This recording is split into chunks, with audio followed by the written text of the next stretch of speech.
In 2005, I was sitting out back on the back stairs behind my house, and it started to rain. I'm talking on a cordless phone, and I heard thunder, and then a loud crack. The lightning bolt, I saw it come out of the sky and it hit my right arm. And after it did that, it passed through my body, and it traveled underneath the house, and it hit the transformer in front of our house.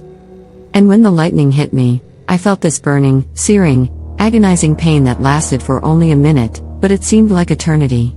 It was so painful. And then, all of a sudden, I'm peeling up out of my body, just peeling right up out of myself. And I found myself going into the house, and at this time, I did not know I was dead. So, I'm walking through my house, and I'm in the kitchen, and I look around, and everything has a burnt gold look to it. And as I'm looking around, I see the curtains on the windows by the sink, and I noticed that those curtains weren't my curtains. And I continue to look around, and I noticed that the dining room furniture wasn't my furniture. And I was very confused at the moment.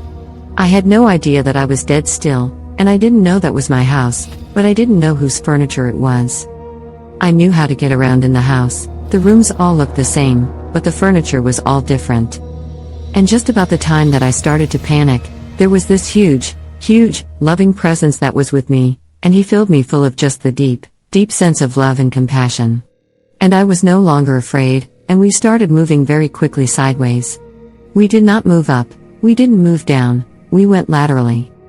And we started moving very quickly through these beautiful pink and gold clouds. And as we got to the end of the clouds, there was this magnificent garden. And just as we got to the entrance of the garden, there were these two young men that stepped forward. And at first, I thought that they were angels because they were just literally glowing. And then it hit me that they weren't angels, they were my two brothers who had died when they were babies, and I was only a baby myself, so I didn't know, I'd never met them. But it was an instant knowing, and we had this wonderful family reunion with the hugs and the tears, and it was. I was so happy to see them. And I kept telling them that they looked just like Dad, and their dad would be so proud of them. So, as we were talking and, hugging and having our reunion, we were walking further into the garden, and I noticed that I could feel the grass on my feet, and it was soft. The air was sweet and crisp, and the colors were so rich and vibrant. And then there were colors that I didn't even have names for. And as we're walking further into the garden, I noticed that there was a whole bunch of people that gathered around me. And they were from all different time periods. Some of the women were in these beautiful gowns, and some of the men were in fancy suits. And then there were other people that were dressed in different types of clothes. They were from all different time periods, and I knew who they were, and they knew me, but I didn't know where I knew them from. And everyone that I saw was glowing. They were literally glowing, sort of from the inside out. And I didn't see anyone that was over the age of late 20s, early 30s. There were no old people, no sick people, nobody crying, nobody in pain or suffering. As everybody was gathering around me, this huge, loving presence that was beside me moved from beside me to behind me. And then my two brothers were one on either side of me, and then all these other people gathered around. And it was time for my life review. It was like a screen had come down, and I was watching this old-fashioned movie on an old-fashioned movie reel, and it was moving very quickly. And it was my life from the time I was a baby until the time I died that day in the backyard. And I watched it, and it seemed like it was over really fast. And I had no sense of judgment. I had no sense of anything, except I thought it was really short, and I thought, wow, something's missing, and my life must have been really boring because that was over very quick. I'd always been taught that there was judgment, and that did not happen. There was no judgment. I was so accepted, and I had never experienced any of that before, and it was just such huge love. And so, I learned God didn't judge me. That huge, loving presence that was behind me was what, as I knew, was God. And then my brothers and all of those people, they just loved me. There wasn't anybody judging me or condemning me or anything like that. And then I heard a male voice say, "What you put out into the universe will come back to you." And I had never heard words like that before, so I didn't know what that meant. And there was a sense of, I was hooked up to a giant 4-bottle of knowledge. It was like having one aha moment after another. I was being infused with this divine wisdom and this knowledge at that point, and I was in shock over it. I was like, oh my God, and I kept saying this, oh my God, you are so awesome, you're so cool, because he was showing me who he was, what he was, how the universe was put together, and that it was all very simple. And we human beings make everything so complicated, and it wasn't complicated at all. And one of the things that was shown to me was what those words, what you put out into the universe will come back to you, meant. And the way he was kind of showing it to me was using a boomerang. And so, I call it the boomerang effect. So, what you say and what you think and what you do, your actions go out into the universe as it spins and gains momentum and gets bigger and stronger. And eventually, that boomerang is going to come back and get you. So, if you put out love and you put out kindness and compassion and acceptance and all of those wonderful things, those are the things that will come back to you. But if you put out lying and stealing and cheating and all of those things, that's what's going to come and get you. That was a life-changing lesson for me. When I came back, I realized I need to really become careful what I say, and I don't want to hurt anyone ever. So, I'm very careful about what I say and what I do. And then I continued looking around, and it was like the most magnificent spring day. The sky was this beautiful blue. I noticed there was a sphere in the sky. It looked like the moon, maybe, or the sun without any light, because the light wasn't coming from a sun. The light was coming from God, the heart of God. And that's what I realized when I looked around. Everything had this glow now. My brothers, they were the ones that told me that I had died, and I thought, wow, okay, I can do this. With all this beauty and all this love and acceptance and everything, I thought, okay, I can do this. And I wasn't afraid. But when they told me I had died, I looked down the front of me, and I could see my hair going down the front of me, and I could see my clothes, and I could see my feet. And I had a body, but it was a light body. It wasn't heavy or weighed down by the trauma of the world or gravity or anything like that. It was very light and very bright, and I was glowing just like everybody else was glowing. But I still had an identity. I was still me. I thought like me, I felt like me, I looked like me, only a better version. We just kept walking through the garden, and I noticed this beautiful, what I call the glorious city, and it was kind of off in the distance to the left a little bit from where I was standing. And there was this golden wall that surrounded the city, and that must have been the barrier, I couldn't go beyond that point. And I saw buildings on the outskirts of the city, and they were made of the most beautiful alabaster, this white marble, and very intricately carved. And there were archways and columns. I saw a place where babies and children go when they die, and there, I saw children of various ages and stages, and they were running around, laughing, and playing. And they are cared for by people who have passed on before them, relatives.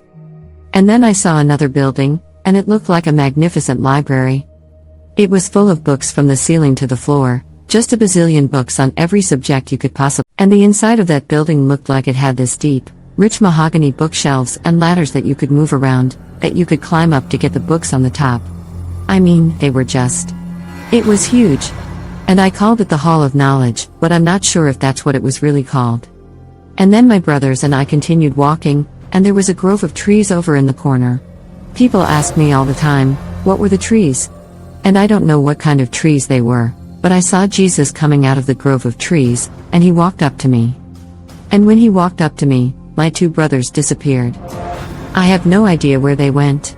And so he smiled at me, and I was just in awe of him. He was so beautiful. And he said to me, and this was my first clue that I was going to be sent back, but it went over my head. I didn't pick up on it. But he said to me, I love you, I'm with you, don't be afraid. And then he walked with me over to this beautiful wooded glen, and there was a stream. And next to the stream, there was a log that was laying down on the ground. And I could see the pine cones and the pine needles, and there were these little blue flowers that were popping up through the pine needles. And I sat down on the log. And when I did, Jesus walks away, and there was a man sitting on the other end of the log. And I knew that man was God. He had this stick, and he was kind of, playing with the pine needles or doodling in the grass or ground or dirt or whatever. And he looked over at me and he said, what would you do if it was just me and you? And I was like, what? I didn't understand the question. And he smiled at me and said, what would you do if it was just me and you? And I still didn't get the question. He smiled at me again, and he stood up and said, come with me. So I got up, and we walked further into the wooded glen, and there was a clearing. And at the clearing, he kind of waved his hand. And when he did that, the sky kind of opened up, and I could see the vastness of the universe. I could see the rainbow-colored gases and the spinning planets and the sparkling stars. But there weren't any people, there were no trees, no cars, no houses, nothing. It was just all of that. And so I looked at God and said, no, because if it's all of that in me and you would be tired of me after the first 10 minutes, and you wouldn't like me anymore because of all of my questions and my chatter. And he threw his head back, and when he did, his eyes sparkled like diamonds, and his laugh was very infectious. And so I started laughing at myself, and I thought, oh my word, well, what a thing to say to God. You don't tell God no. So we went back, and we sat back on the log, and he asked me again. He said, what would you do if it was just me and you? No parents, no husband, no children, no friends, nobody. Just me and you. Well, I still didn't know how to properly answer that question. And so there was this beautiful oak tree that was in front of me, and it was probably a bazillion years old, it was huge. And I noticed the detail of the bark, and I noticed the roots beneath the ground, and I could see the root pulling the nutrients out of the soil, and the nutrients go up through the tree and into the leaves. And I could see the veins and the life-giving veins in the leaves, and the nutrients and the light provide food for the leaves, and the leaves clean the air, and we breathe the air. And so everything is connected to and very dependent upon everything else. So it doesn't matter how tiny God's creation is, it's very, very important to all of creation. And I said to God, and I don't know why I said this because I've never read the Quran in my life, I never picked it up, I've never seen it, but for some reason I said, God, your 100th name in the Quran is, God is everywhere, God is nowhere, and God is in me. And he said, yes, that's right. And then I said, God, you made this tree, you are in this tree. So when I see this tree, I see you, he said, yes, that's right. Then I started thinking about my parents, and I said, God, you made my parents, you are in my parents. So when I see my parents, I see you. And he said, yes, that's right. Well, then I said the same thing about my children. And then I started thinking about certain people who had been very cruel and had hurt me in my life. And I said, God, there are people in this world that are very cruel. And they hurt other people, I said. But you made those people, you were in those people, so when I see those people, I see you, he said, yeah, that's right. He said, now, I have a question for you. So, he asked me, he said, when you look in the mirror, what do you see? I kind of put my hands in my lap and looked down because my answer, I knew, was not the right answer. I let you give God my answer. Normally, it would have been just me, nobody else, just me, that's it. But I didn't think that was the proper thing to say. So, I said, God, you made me, you are in me. So when I look in the mirror, I see you. And he was so happy. He was like, yeah, that's right, that's right. And his eyes just sparkled. They were the bluest blue I had ever seen, and they just sparkled like diamonds when he smiled. Now, when I saw Jesus, his eyes were brown. So when I said that, God was letting me know, I don't make mistakes. I don't make junk. And you are not all of the things that the people in this world have told you to believe you are. I had my whole adult life. I was told I was fat, I was ugly, I was stupid, and I was believing it. And God was saying, no, I didn't make you that way. You are not all the things that the world tells you you are. And it was such a huge revelation in my mind that I was not all of those things, that God did not see me that way. We talked a little bit more, and then these two angels came over to me. And they did not have wings. They were in these beautiful ornate dresses. And they took me to this very calm lake. It was like looking at glass. And I leaned over and looked into the water. And when I did that, I could see the earth below. And I saw future world events. I saw things happening on the earth in different parts of the earth. I saw lots of terrible weather changes, volcanoes, and all of that, earthquakes, and tsunamis, and all of that kind of thing. But I saw really dark clouds or what looked like clouds over top of different capitals of the governments in different parts of the world. And then I saw riots and people overthrowing governments. I was shown that our money system was going to collapse. In fact, the angel said that our money is not worth it. And I was told that eventually we would be going back to the barter system as we did years ago. And there was a lot more, but basically, I didn't understand why I was being shown all this, and I didn't know what I was supposed to do about it. The angel said that these things do not have to happen, that it is human collective selfishness that is causing these things to happen, and humankind can change. And if we change, these things will not happen. But so far, we haven't changed, and the things I saw have happened. And then after that, I was sent back to my body. And I remember waking up next to the stairs, and the stairs that I was sitting on had char marks, black char marks on them where I was sitting. And the phone I was talking on was charred black, and it was across the yard. And when I got back into my body, it was the most painful thing. It was horrific, just that burning, searing, agonizing, horrible pain that was in my arm and going across my chest. And I have medical documentation. I have a right bundle branch block in my heart, and I have a seizure condition from the lightning strike. Thank you for listening.